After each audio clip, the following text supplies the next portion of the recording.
Let's roll. Level 3 has begun. This is SportsRage. I am Gabriel Morency. Countdown to the big game is on. Super Bowl.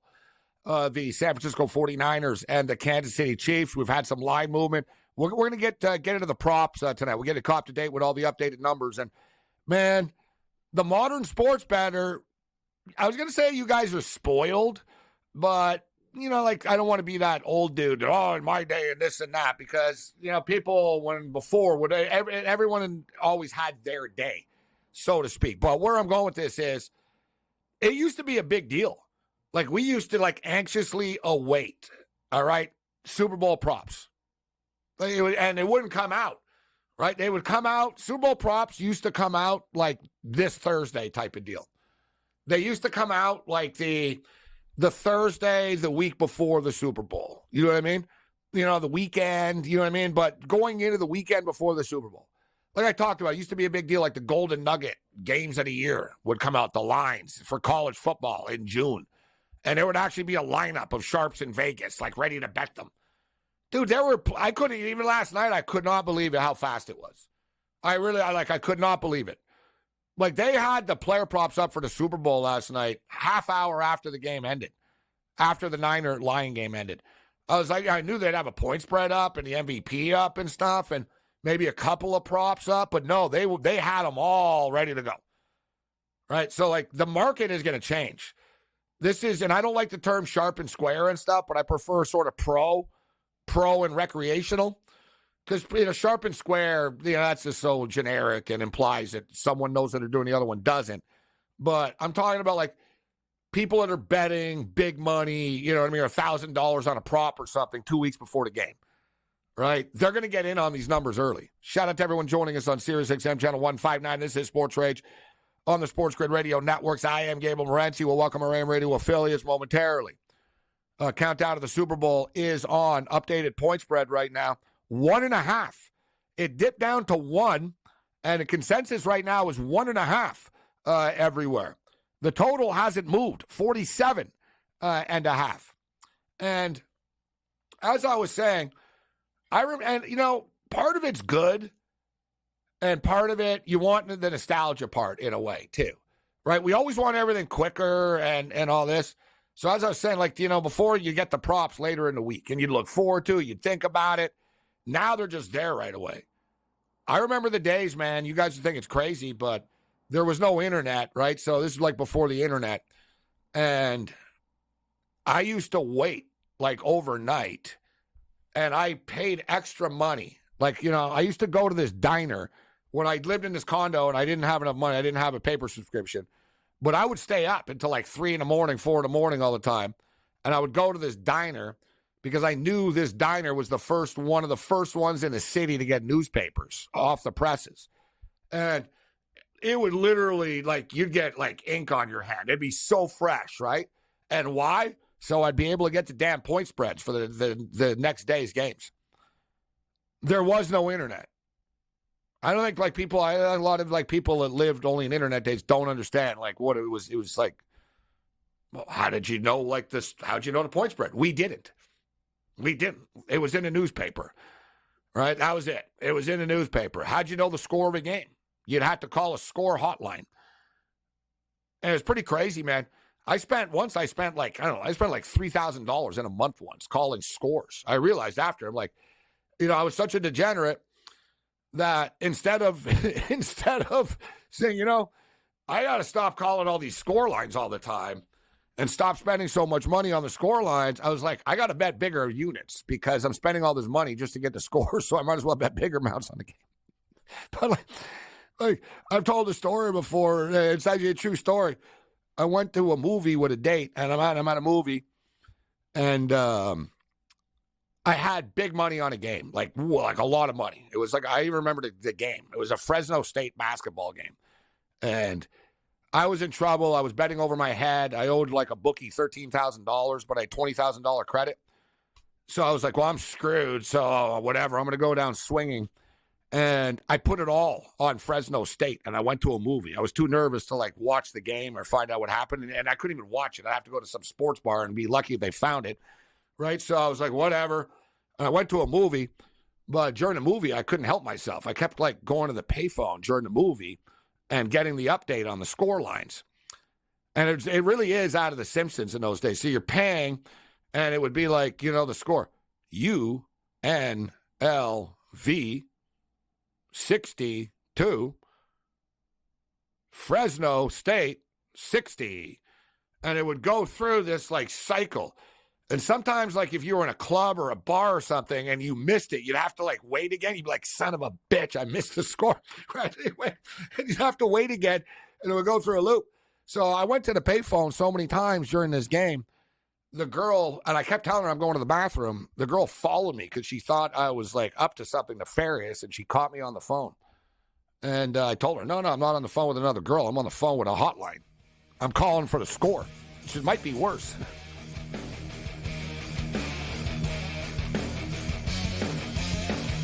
Let's roll. This is Sports Rage. I am Gabriel Morency. The pimps, the players, the hustlers, the people, the bus, and everybody else in between. Shout out to all of our AM radio affiliates joining us for Level 3, including the mightier 1090 ESPN Radio, the 50,000-watt juggernaut, SoCal in the house. SoCal not in the house as far as the Super Bowl is concerned.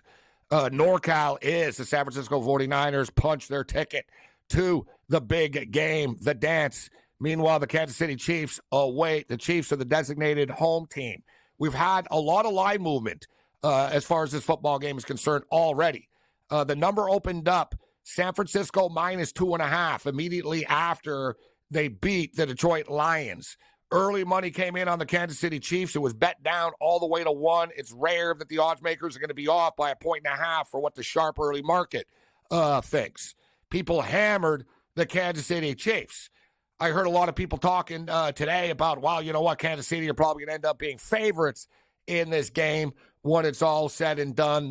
But they were wrong, as there's been a swing back right now with the San Francisco 49ers. The 49ers are currently 1.5-point favorites.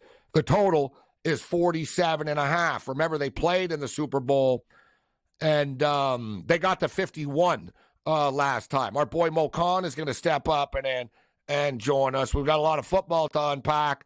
We haven't really done a post-mortem too much as far as what went wrong with the Baltimore Ravens and the Detroit Lions. And when everybody's talking about Dan Campbell's decisions, I think Todd Monken has been let off the hook. Everybody's focused on Detroit. People remember what they saw last. People want to call out Lamar Jackson. Todd Monken blows, all right? And because the dude had success as the offensive coordinator of the Georgia Bulldogs doesn't mean he should be hired by the Baltimore Ravens. All right? I could smoke an 8-ball of crack and drink a bottle of whiskey and be the offensive coordinator of the Georgia Bulldogs. Okay? Like, seriously. Uga the dog could be the OC of the Georgia Bulldogs. This is Sports Rage.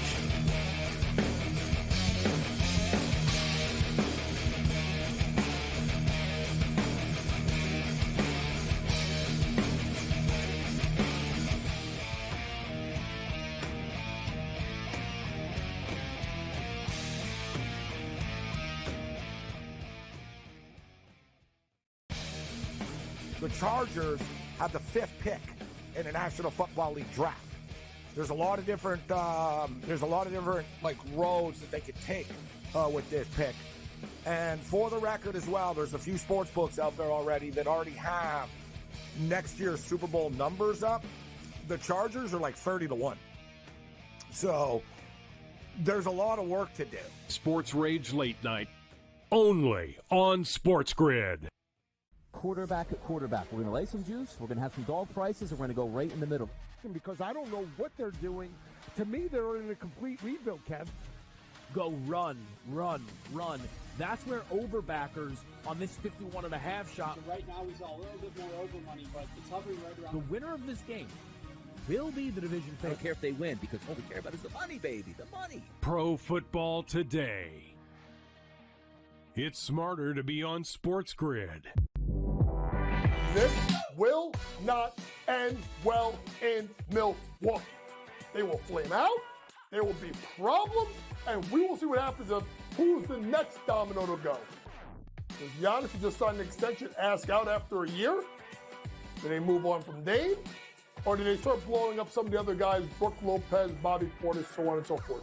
It'll be worth watching. Betting above the rim, only on SportsGrid. We got one of the best games of the year, Warren, on Sunday night as the Chiefs are now headed back to a 6th championship game. An extremely fun, clean game, and then the hijinks ensue. I thought it was just irresponsible for him to take that deep shot into the end zone. I talked a lot about it on X. I thought that they should have hit that underneath route to Diggs. He was wide open. It would have been easily a first down. Newswire, only on SportsGrid. He feels like he's got unfinished business, right? He won the national championship, did what he said he wanted to do, going back to Ann Arbor. And, he coached, I think, with the Raiders as an assistant, and then got the job with the Niners, and then went to title games, went to Super Bowls, lost to his brother, and I think you're right, unfinished business, go back, try to win a Super Bowl. Pharrell Coast to Coast, only on SportsGrid. 73 points for Luka Doncic. Joel Embiid scored 70 and somebody beat him in the same week. That's incredible. In-game live, prime time, only on SportsGrid. SportsGrid, the only streaming sports betting network. Tips, info, and insights to up your IQ. It's smarter to be on SportsGrid.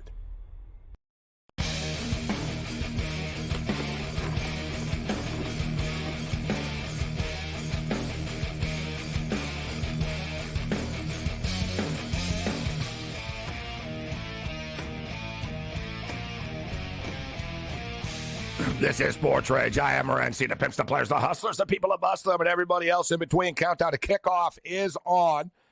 The San Francisco 49ers, 1.5-point favorites right now over a Kansas City Chief team that just doesn't lose as an underdog. Mahomes is an absolute killer in the postseason, and this is amazing. In Mahomes' 6 years as a starter in the National Football League, and he's 28 years old. Now, hard to believe he's already 28, but he's 28 now. He has more career playoff wins than Ben Roethlisberger did, Brett Favre, Troy Aikman. Troy Aikman won 3 Super Bowls. Aaron Rodgers, well, Aaron Rodgers only won once. Roger Staubach, Drew Brees, Bart Starr, Dan Marino. And he still has some football, left to go. Mahomes, like it really is, and I saw Michael Jordan play. It is very Jordan-ish, in which it doesn't really matter who else is on the team. It just sort of seems like he's going to find a way, and even when you sort of think you have them beat. Now, it seems like these other teams beat themselves a lot when they play the Kansas City Chiefs, and I think, and I said off the top here of level 3, let's bring in our boy Mo Khan, who was a great wide receiver. And now he's a play-by-play man, statistician, meteorologist, and a lot of things. Mo, it's always a pleasure. But as I was saying, people remember what they saw last, and we live in an era right now where we've got to find someone to blame all the time. And as I've taken a step back, Dan Campbell, it's not like Dan Campbell went for it on 4th and, goal from the 20 or something. I think people are overreacting a little bit as far as Campbell is concerned, although I don't agree with Campbell's the way he approached it. But I think it's kind of overshadowing Baltimore, right? And Baltimore, the play calling was absolutely brutal for the Baltimore Ravens. Why did not Lamar Jackson on his own take off more instead of just sort of standing around in the pocket, always looking to go downfield? I think what happened with Detroit, everyone's talking about, kind of overshadowed how poorly Baltimore played and was coached, Mo. Yeah, first off, Baltimore, I think you're right. The Lamar Jackson, for whatever reason, became a pocket passer, which isn't his strength. His strength is his ingenuity to be a passer and runner. And Gabe, they didn't run the ball yesterday. That's plain and simple. They didn't run the ball yesterday. Their running backs had 6 rushing attempts. Right. And against the Chiefs team that had their DN go out midway through the second half or second quarter after the sack he had of Lamar Jackson, And they just deviated off the game plan. And you mentioned Tom Monken before you went to spots. He had a bad game of play calling. Steve Spagnuolo was masterclass for the Chiefs in how he was able to deviate a plan that minimized Lamar Jackson, that took out some of the big hitters from that Baltimore offense. And then Odell Beckham, who got paid $15 million, only popped up in the last 5 minutes of the game when he got like 10 million targets from Lamar Jackson. I just thought that was a well-coached game by the Kansas City Chiefs. They adapted well to where they were in the surroundings of M&T Stadium. And at the end of the day, it felt like Baltimore thought that they were going to have a steamroll walk through Kansas City and be in Vegas to play the Niners for the Super Bowl in 2 weeks. And the lack of discipline was shocking. It literally was watching a college football team. Like, I thought I was watching the Miami Hurricanes unravel or something against Florida State. Like you know what I mean? Yeah, like things are going wrong, so I'm just going to punch them in the face. And you know what? I'm just going to push them out of play.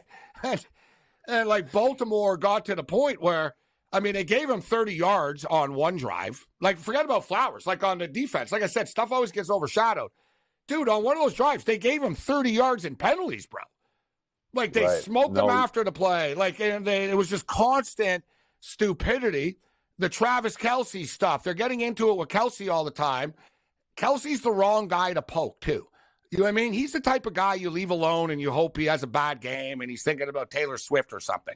You don't get it in his face, man, right? And that just, it gets him going. The lack of discipline, but I think they had five 15-yard penalties that were, self-inflicted. Zay Flowers with the taunting, which I thought whatever because Kelce was taunting them back all game as well and getting away with it. But the lack of discipline for a Harbaugh coach team was alarming, actually. They fell apart. Well, let's go back to the pregame. The Justin Tucker, Mahomes. Great call. Kelce What the hell was that about?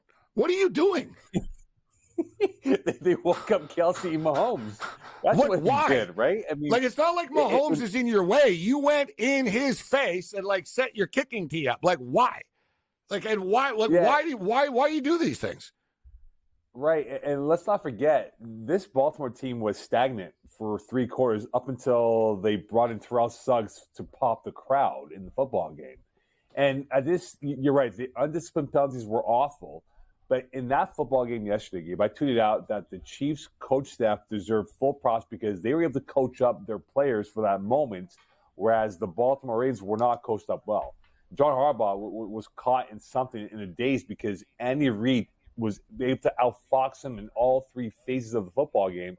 And I just thought Mahomes, and you saw in that first drive, the opening drive that Casey had, it was dink and dunk. You're gonna play zone? Well, I'm gonna slice up your zone. And for whatever reason, Mike McDonald never adapted and said, let me throw a blitz or 2 at Mahomes to get him off his access point.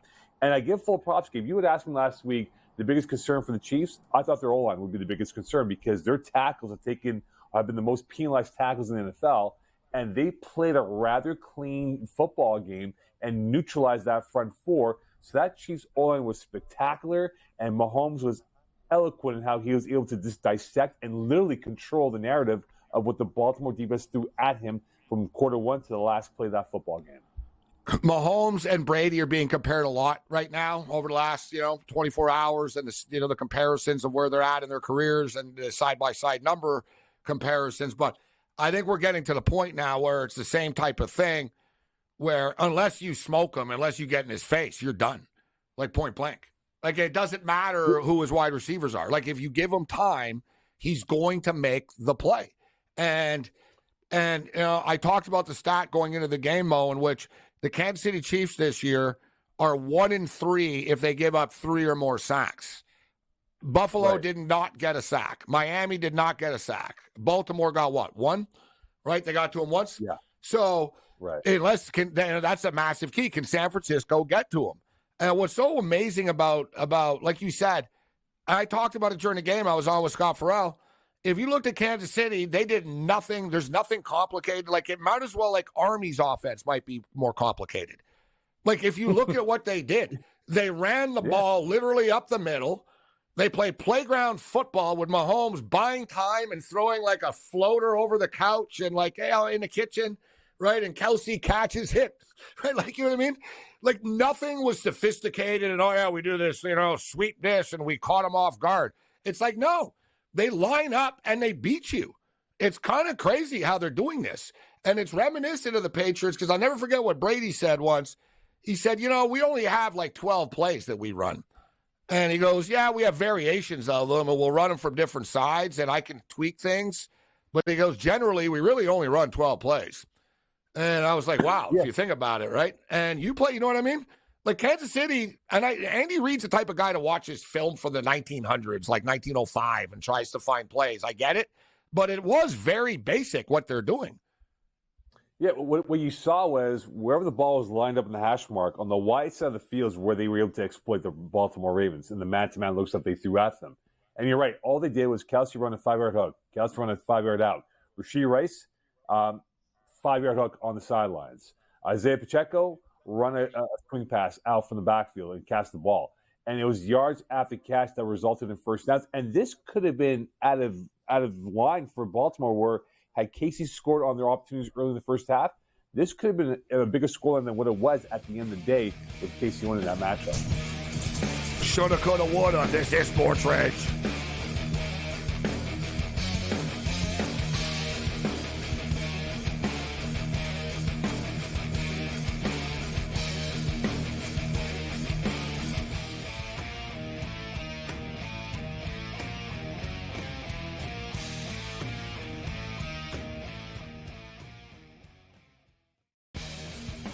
The Chargers have the 5th pick in the National Football League draft. There's a lot of different like roads that they could take with this pick. And for the record as well, there's a few sports books out there already that already have next year's Super Bowl numbers up. The Chargers are like 30-1. So there's a lot of work to do. SportsRage Late Night, only on SportsGrid. Quarterback at quarterback. We're going to lay some juice. We're going to have some dog prices, and we're going to go right in the middle. Because I don't know what they're doing. To me, they're in a complete rebuild, Kev. Go run, run, run.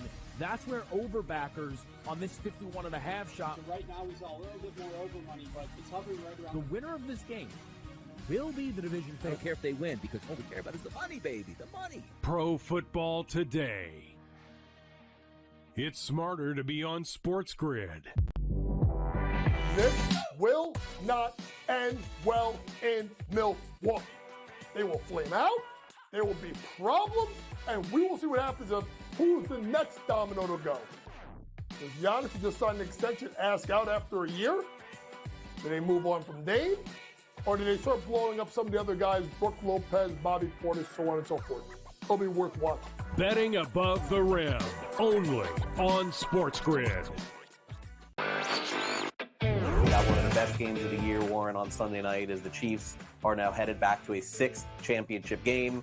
An extremely fun, clean game, and then the hijinks ensue. And I thought it was just irresponsible for him to take that deep shot into the end zone. I talked a lot about it on X. I thought that they should have hit that underneath route to Diggs. He was wide open. It would have been easily a first down. Newswire, only on SportsGrid. He feels like he's got unfinished business, right?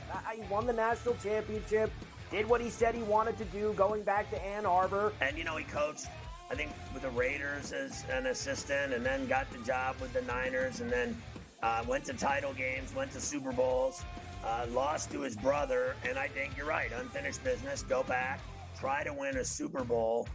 Pharrell Coast to Coast, only on SportsGrid. 73 points for Luka Doncic. Joel Embiid scored 70 and somebody beat him in the same week. That's incredible. In-game live, prime time, only on SportsGrid. SportsGrid, the only streaming sports betting network. Tips, info, and insights to up your IQ. It's smarter to be on SportsGrid.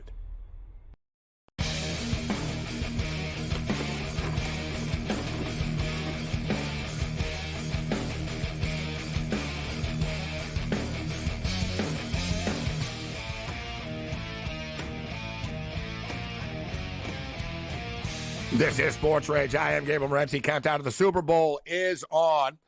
I used to hate the bye week and think, man, this is stupid. Like, they didn't always have the bye week. But, I wasn't a fan of it before. It felt long. Yeah, it goes by pretty quickly, and there's a million props, and, it gives it gives the players time to get ready to play their game, the game of their lives. And in all honesty, too, if you think about it, we're in conversation with TSN statistician Mo Khan, and more. Mo played wide receiver and statistician, play-by-play man. Like I said, jack of all trades. But I think that the time off actually is an advantage. No, I'm not going to say an advantage, but I'm going to say between the two teams, I think San Francisco, it helps them to be off for a couple of weeks right now. Even though they were already off for a couple of weeks before, right? And they just played 2 games. They're a beat-up football team, right? Samuel's not 100%. I don't think Purdy's been 100% all year. McCaffrey's beat up all the time. Like, they're not – there's a lot of guys on that team, I think, that could really use another 2 weeks to dig in. You brought it up. Kansas City had been hit hard on their defensive line already coming into this. So the point spread is 1.5 right now. We'll get to that. But we got to get your thoughts on the Detroit Lions, Dan Campbell, and the fallout of the NFC Conference Championship game. What's your opinion on what happened? Well, look, it's a tough blow for Detroit fans to accept how they lost, right? But let's. There's 2 plays I look at in this football game. Take away the 4th down attempts. Late first half, Goff has Jahmyr Gibbs open in the end zone. He hits that. It's a touchdown. They're up by 21 going to halftime. Kick the field goal, right? On their drive in the second half, right, where they were stopped on 4th down, if you remember, they hit a first down. They were at the 35-yard line, give or take. On 1st and 10, they did a corner route to Sam Laporta that was missed by an inch or 2, right, Gabe? And that became 2nd and 10. If you look at the chart of that football game, the Lions were hitting about almost 9 yards per play. On 1st down, they're hitting about almost 6.5, 7 yards per play. And that's where the Niners were able to succeed, that first down tonic was not working in the second half for Detroit, and that's when you had this unravel for the Lions. And I'm not going to blame Dan Campbell for doing what he did, because this is who Dan Campbell is. He's not going to be conservative in a football game. He's not there to kick 3 points, Gabe. He's there to win 7. And it's the same thing with Mahomes, right? You're not going to beat him by kicking field goals. You're going to beat him by scoring touchdowns. And that's what Campbell felt that was needed at that point, that, hey, if we're going to score a touchdown, we're going to do it squeezing the clock and hitting 7 points. Unfortunately, it didn't work. And the worst part of this whole process is that Josh Reynolds wasn't the guy that should have gone to. It was supposed to be Amon-Ra St. Brown. Where was he at those critical moments? Because that's your go-to guy, not Josh Reynolds. That's what I would question, and how the play call did not develop for the Lions in that loss on Sunday night. Yeah, we live in an era now, and the Lions, it's very Buffalo Bills-ish, right? It's compounded. The pain feels like it's more, we were so close, and it never happens. But, look, they gave up 27 freaking points in the second half of that football game, all right? Yeah. So, number one, that's right there. But there's so many plays, as you stated. You can talk about, it's very similar to the Bills. Well, Bass missed the field goal. It always comes down to the kick, right? Should have went for the field goal, all right, Bass missed the field goal. Yeah, and Josh Allen also could have hit Diggs over the middle for a first down, and instead he tried to throw it to the end zone for the touchdown, and it didn't happen. McDermott mismanaged the clock late, and it was very similar to Detroit. There were a lot of things that just sort of compounded and added up. And I'm a big Josh Reynolds fan, but the thing with Reynolds is he's more of that guy that's going to make like 2 catches for you, and, 20 yards down the field, sort of like Valdez-Scantling. Out of the blue, there's a catch for 20 yards. He's not the guy you want to be going to in critical sort of, he's got the best hands on the team guy, right? But he's got a good relation. He's got a good rapport, back to his Rams days with Goff. But I thought that you talked about the missed touchdown to Gibbs in the end zone when Goff threw it too high. There was the other one when Reynolds was kind of open in the end zone, and they blamed him, but Goff didn't really throw a good ball there either. But then Reynolds dropped the first down on like a 3rd down. It would have been a first down. That was massive. It hit him right in the stomach. Could not have been a better pass on the slant. Boom. There was that. It just sort of added up so much. For me, I'm just saying, I personally think you're better off taking the threes. Should have made it a 17-point game when he had a chance. Try to tie it when you had that chance. But at the same point in time, he knew the numbers of his own kicker, right? And Badgley is shaky from 45 to 50 yards on grass. And we told everybody, and everyone sort of shrugged their shoulders, Mo, when I said, they're not a great outdoors team. Well, no, weather. Well, it came in back to haunt them because their kicker can't kick on grass. He's an indoor kicker. So the kicker, he only hit 50% of his kicks in his career between 45 and 49 yards. There was no guarantee he was going to make that kick to tie the game. There's a lot of woulda, shoulda, couldas. I just think in the big picture that they should have taken the threes when they had the opportunity. I think championship teams take the points when they can, Mo, personally. And also, let's not forget, kickers in the Bay Area have difficulty adapting to playing in that Moody had environment. missed a 44-yarder a couple of minutes earlier. Right. And if you remember Janikowski, when the Raiders were playing in Oakland and stuff, he would say it's one of the toughest areas. Mile High is different because you're in rare air. But in the Bay Area, for the reason, kickers have issues because you cannot adapt because of the winds and how it's below sea level at times with where you're located in the Bay Area. So I get where Dan Campbell got from. Yeah, these new kickers are soft because the stick was where the real wind was at, baby. Let me tell you. The wind was at, man. Baseball and football, right? That was real wind, man. Like, couldn't wear a hat. For sure, right? But I get Campbell's point, though, because let's say he went for the field goal, Gabe, right? Let's say he went for the field goal for those 2 moments, but San Fran still ends up winning the football game. People would say, well, he got conservative. Why didn't he go for the 4th down? Because the Niners starting to pick up wind late in the first half. And then that halftime came at the wrong moment. No, you're right. For the Lions to but I wanted to say this, Mo. Sorry. And I want to say this as you were talking about. And I totally get it. And I think some players, this is what got us here by being aggressive and all that. But everything that you just said leading up to that, nothing was working for them. Nothing, right? Gibbs fumbles the football. Reynolds is dropping balls. Laporte is dropping balls. Like, suddenly, so, exactly. But suddenly, everybody was tightening up except Goff, right? So Goff missed a couple of passes. That's going to happen. But, Goff was fine. So he's dropping back. But it was like the buildings were collapsing around him. And it was 4th and a long 3, Mo. It wasn't 4th and 1, bro. It wasn't like, listen, it's 4th and a yard. We're going to do the sneak. Or, there's no way we get stopped on this. It was 4th and 3 with an offense that nothing had been clicking for the last 30 minutes of real time type of deal. Like, they were in quicksand. And then you're asking them to make this big play. And if you missed the kick, you still could have gotten a stop and then only been down 3. And, shoulda, coulda, woulda. I know everything's easy after, but they missed the kick. And then the next damn play, McCaffrey pops a big one and it's game over, bro. Right. Point blank. And I just want to go back to the first 4th down stop by the Niners. If you remember on 3rd and 4, I believe, or 3rd and 5. Who ran the ball on 3rd down? Almiron St. Brown. Where was Montgomery or Gibbs at that moment? Because maybe they would have got that extra yard or 2 to make it 4th and 2 than what it was at that moment. And I just thought Ben Johnson got too cute at times. Like, the what first the half, hell at the end of the game, Mo, when they wasted a timeout and ran the ball? Yeah. It was like, and dude. Greg Olsen called him out, saying you can't waste timeouts before you have to preserve them to force San Fran. If you're going to do that, then you have to onside kick the whole process. So I just thought Ben Johnson got too cute at times in that football game. And then they deviated off what they did so well. And I just thought in this whole context for what it was, in that first half, San Fran was in quicksand, Gabe. They were bamboozled by what the Lions threw at them. They were running outside the numbers. They were running inside the numbers. Chase Young and Nick Bosa were neutralized for the first half.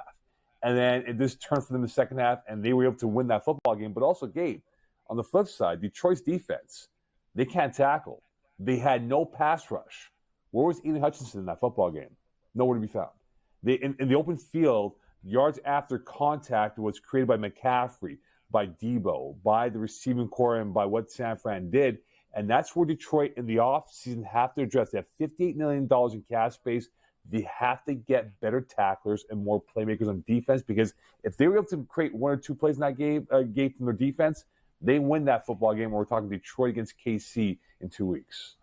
It's a cold world, huh? The road is littered really with bodies yes. on the road to the Super Bowl. Like, yeah, it's like Bills fans after. Shoulda, what, this and that and every For play. sure. And, ultimately it's hard to beat the Niners. The Niners had their backs against the wall against the Packers. They came back. They found a way.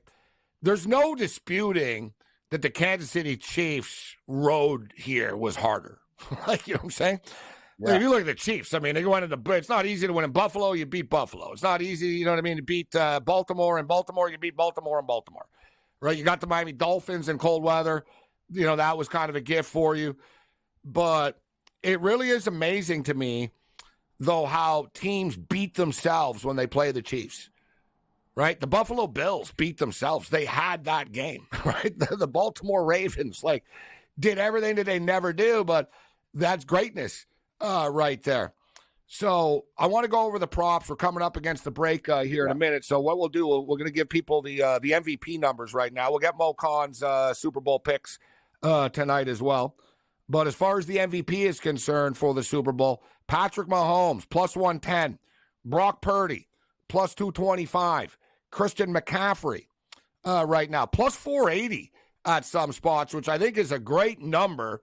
Normally, it's sort of an automatic that's going to be the quarterback, but I think Christian McCaffrey's the prime candidate. San Francisco's going to win this game. Mo and Mo on the other side.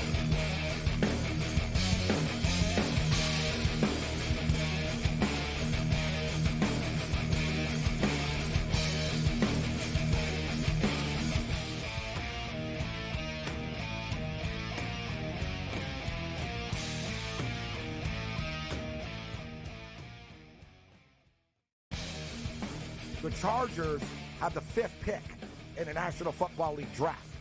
There's a lot of different roads that they could take with this pick. And for the record as well, there's a few sports books out there already that already have next year's Super Bowl numbers up. The Chargers are 30-1. So there's a lot of work to do. SportsRage Late Night, only on SportsGrid. Quarterback at quarterback. We're going to lay some juice. We're going to have some dog prices, and we're going to go right in the middle. Because I don't know what they're doing. To me, they're in a complete rebuild, Kev. Go run. That's where overbackers on this 51.5 shot. So right now, we saw a little bit more over money, but it's hovering right around. The winner of this game will be the division favorite. I don't care if they win, because all we care about is the money, baby. The money. Pro Football Today. It's smarter to be on SportsGrid.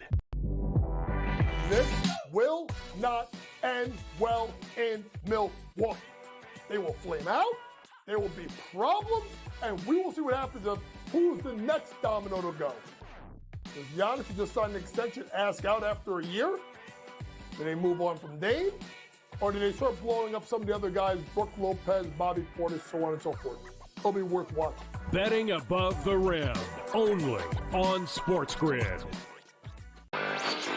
We got one of the best games of the year, Warren, on Sunday night as the Chiefs are now headed back to a 6th championship game. An extremely fun, clean game, and then the hijinks ensue. And I thought it was just irresponsible for him to take that deep shot into the end zone. I talked a lot about it on X. I thought that they should have hit that underneath route to Diggs. He was wide open. It would have been easily a first down. Newswire, only on SportsGrid. He feels like he's got unfinished business, right?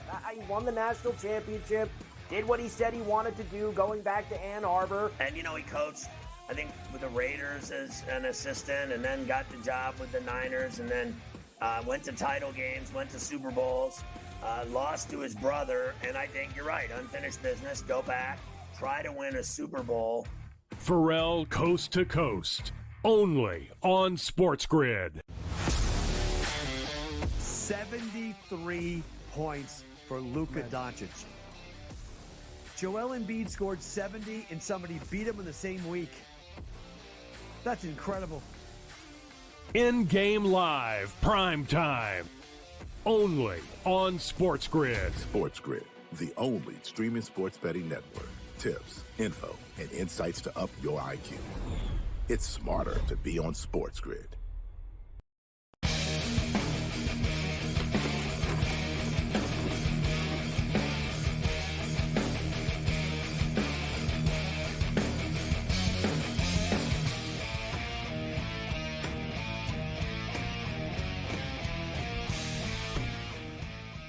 This is Sports Rage. I am Gabriel Morency. The pimps, the bars, hustlers, the people, the bust, but everybody else in between. We're kicking it. Mo Khan in the house with us.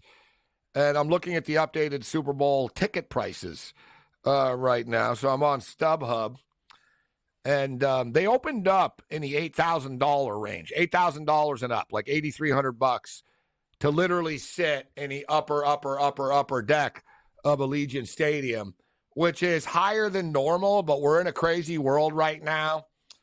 I always say, Mo, whenever I see these prices, whenever somebody bitches, oh, the economy's tanking, the economy's no good. It's like, yeah, well, tell that to the NFL, right? Because tickets for the Super Bowl are going for $8,000 to $147,000 to get into the stadium for this game. And it would have been even more if the Detroit Lions would have made it. Ticket brokers don't like it. If you're selling a ticket, like the Kansas City Chiefs, this is their fourth Super Bowl in the last 5 years. So if you're a Chiefs fan, if you're a hardcore Chiefs fan, Mo, you've probably already been to one of these. You know what I mean? It's not like, people, the average person doesn't have money to go to the Super Bowl every year. So, it's like, oh, I saw that Super Bowl already. I say it was cool. But, like, if you think about it, guys, so $8,000 for the ticket. Let's say you stay Friday, Saturday, Sunday, even that's being like, light. But let's say you stay 3 days. Hotels are about $500 a night, a little bit more. They're pretty expensive in Vegas. Yeah, like, you're not getting the top spots. The top spots are sold out. So $500 for a place that's normally $150 type thing. So, you're down another, let's say $2,000 plus tax and resort fees just for a 3-night stay.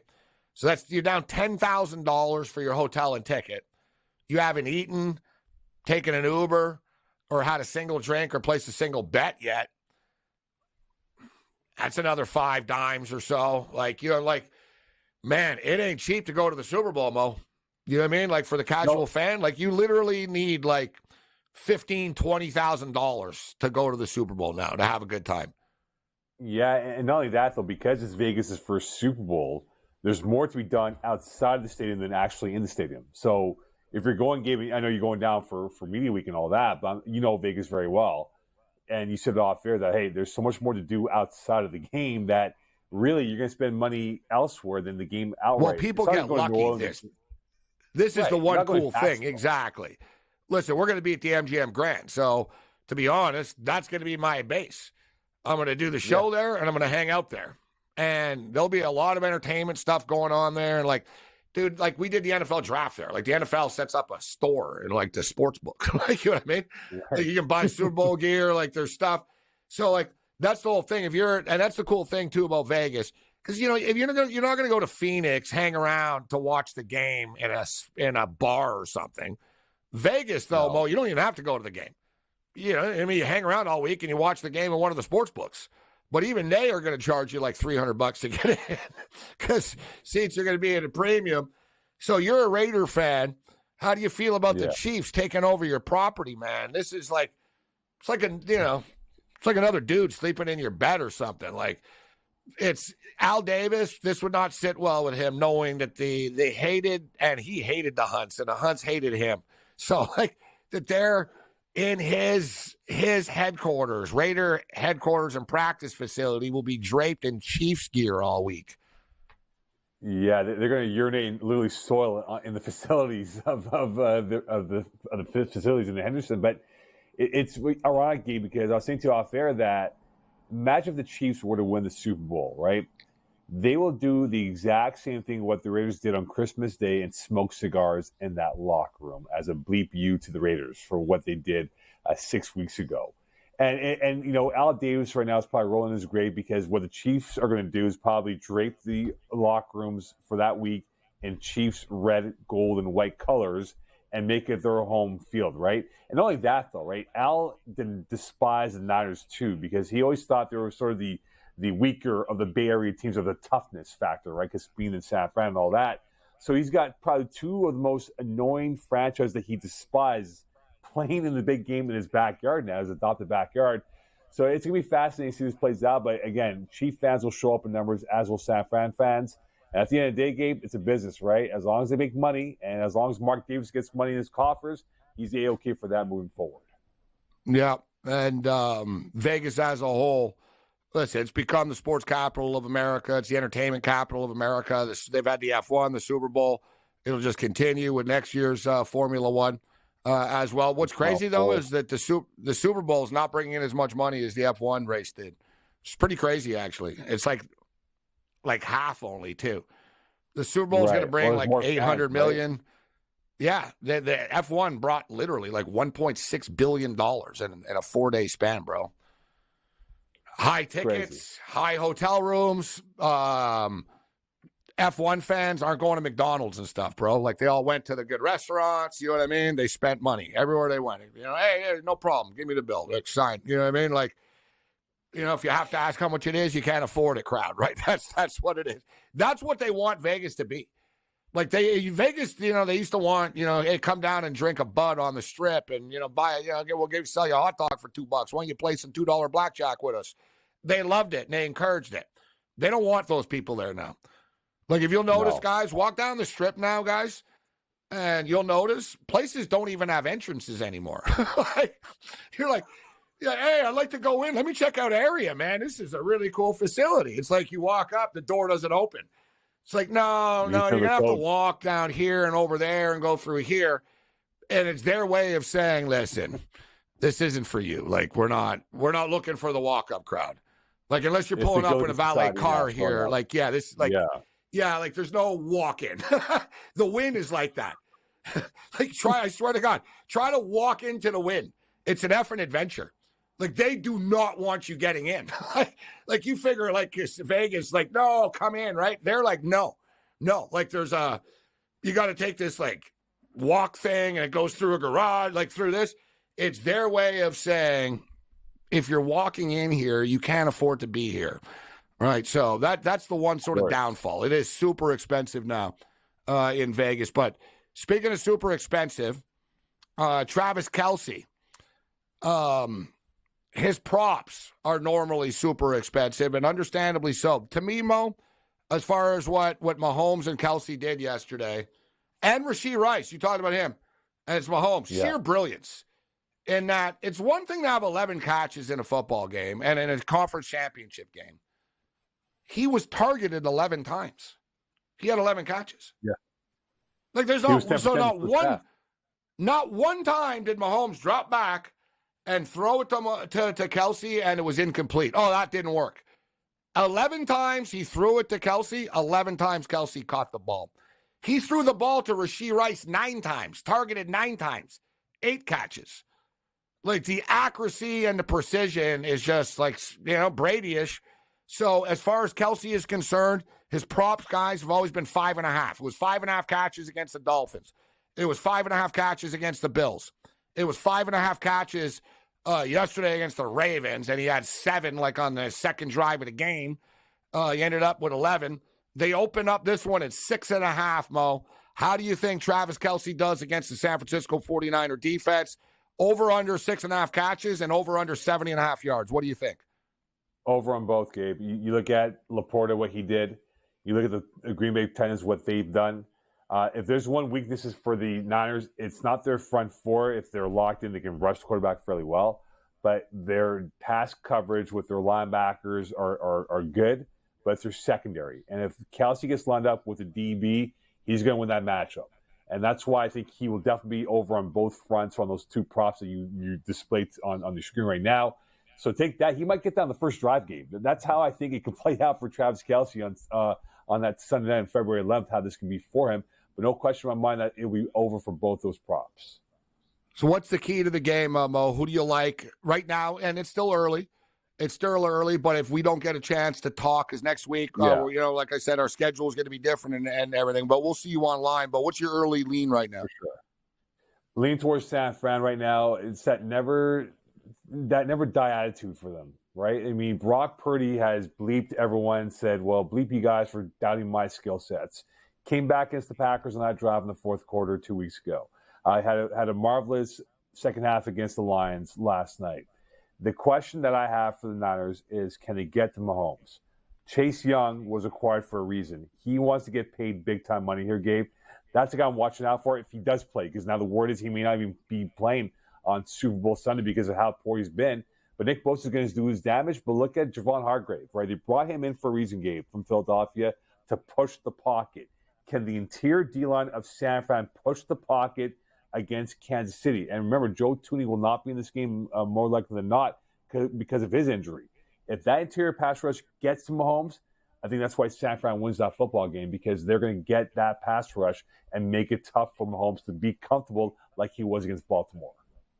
All right, hang in here, Mo. Our boy Scott Farrell could be heard daily on SiriusXM Channel 159 right here on the grid. And, of course, me and Scott will be doing the Super Bowl together in-game broadcast with Joe Ranieri out of the New York studios. Let's see what Farrell thinks. I haven't the foggiest idea why they're favored. Yeah, I've heard a lot of that in the last 12 hours They're as well. getting credit for that comeback as if they were up by 40 instead of coming back from 17 down. They got smoked, and they're favored over this guy. That kid's favored over this guy, the guy that's playing in his 4th Super Bowl. This is like putting me against Joe Montana in a Super Bowl. Who do you think people are going to bet on? Honestly, like, how in the F are they favored? Honestly, like, explain it to me. Tell me right now. Why are they favored? Who hasn't pushed them around? Baltimore, Green Bay, and Detroit pushed them around. I know they won. Congratulations. You know what you're doing? Here it is. You're winning by the skin of your teeth. And guess what's going to happen on the 11th? They're going to knock your teeth out of your mouth. Ask Lamar Jackson. Ask Josh Allen what happens when you play the devil. You're going to take your soul and sleep with your wife. It's a legitimate point that Scott Farrell brings up, Mo, in which, if you want to break it down, you said you were leaning San Francisco right now. And it's not quarterback versus quarterback, but at the same point in time, it's pretty crazy to say out loud, Brock Purdy is favored against Patrick Mahomes. Yeah, I think so. And look, Purdy, people are going to bang on Purdy because he's the last pick and being a system quarterback. Well, guess what? He has excelled in that system. Now, if he flames out, then maybe Kirk Cousins becomes a quarterback week 1 next year. Who knows? But at this point, he's got to the Niners to the Super Bowl. He went through what he did earlier this year on a 3-game losing streak and came back strong, right? Now we'll see how this is for him. Because remember, Gabe, he's on year 2 of his rookie deal. If he were to win the Lombardi Trophy in 2 weeks, guess what? He's going to start talking contract after this season to get that extension. So there's a lot riding for Brock Purdy from beyond this game, but the legacy standpoint of securing his financial status for generational wealth for his family and for years to come. So Brock Purdy, we'll see what he does, but I think this game will be close. But I think San Fran has that edge right now going in. But talk to me in 2 weeks, we'll maybe change this, but right now I got San Fran as my lead. Yeah, what a difference winning a Super Bowl will make when you're negotiating a contract. I'm almost thinking of Brock Purdy. I just thought of Mark Rippon winning a Super Bowl. For whatever reason. Yeah, but he's better than Dilfer. You know what I mean? And Dilfer was the number 1 pick in the draft, too, as crazy as it sounds. We'll wrap up with Mo on the other side.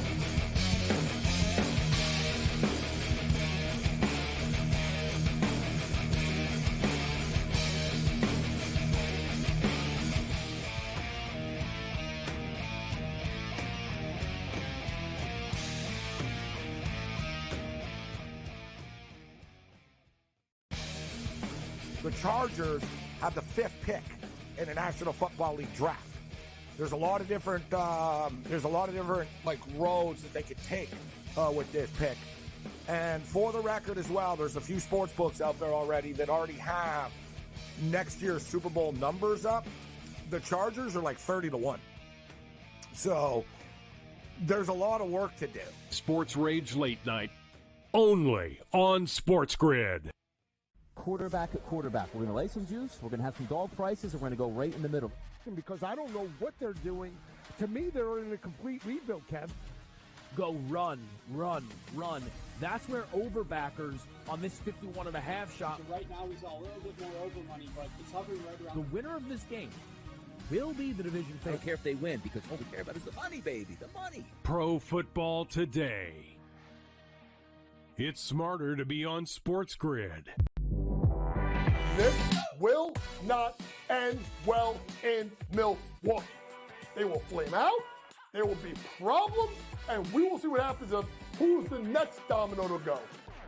Does Giannis, who just signed an extension, ask out after a year? Do they move on from Dame? Or do they start blowing up some of the other guys, Brook Lopez, Bobby Portis, so on and so forth? It'll be worth watching. Betting above the rim, only on SportsGrid. We got one of the best games of the year, Warren, on Sunday night as the Chiefs are now headed back to a 6th championship game. An extremely fun, clean game, and then the hijinks ensue. And I thought it was just irresponsible for him to take that deep shot into the end zone. I talked a lot about it on X. I thought that they should have hit that underneath route to Diggs. He was wide open. It would have been easily a first down. Newswire, only on SportsGrid. He feels like he's got unfinished business, right? He won the national championship, did what he said he wanted to do going back to Ann Arbor. And, he coached, I think, with the Raiders as an assistant and then got the job with the Niners and then went to title games, went to Super Bowls, lost to his brother. And I think you're right, unfinished business, go back, try to win a Super Bowl. Pharrell Coast to Coast, only on SportsGrid. 73 points for Luka Doncic. Joel Embiid scored 70 and somebody beat him in the same week. That's incredible. In-game live, prime time, only on SportsGrid. SportsGrid, the only streaming sports betting network. Tips, info, and insights to up your IQ. It's smarter to be on SportsGrid.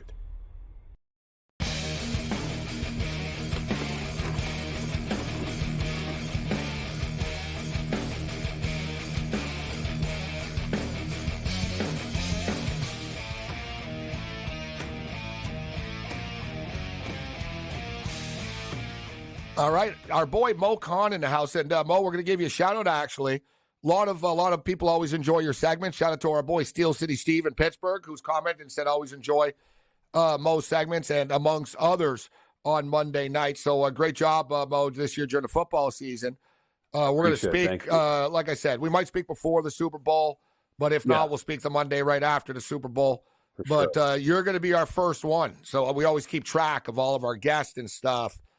That we get their Super Bowl predictions. So you're the first one up. Like, this is the first show. Since we know the Super Bowl, you're our first official guest. Super Bowl prediction. What's your prediction and who's the MVP? Since 2014, Gabe, I'm like 1 win in the last 9 Super Bowls. I'm like 1 8, whatever it is.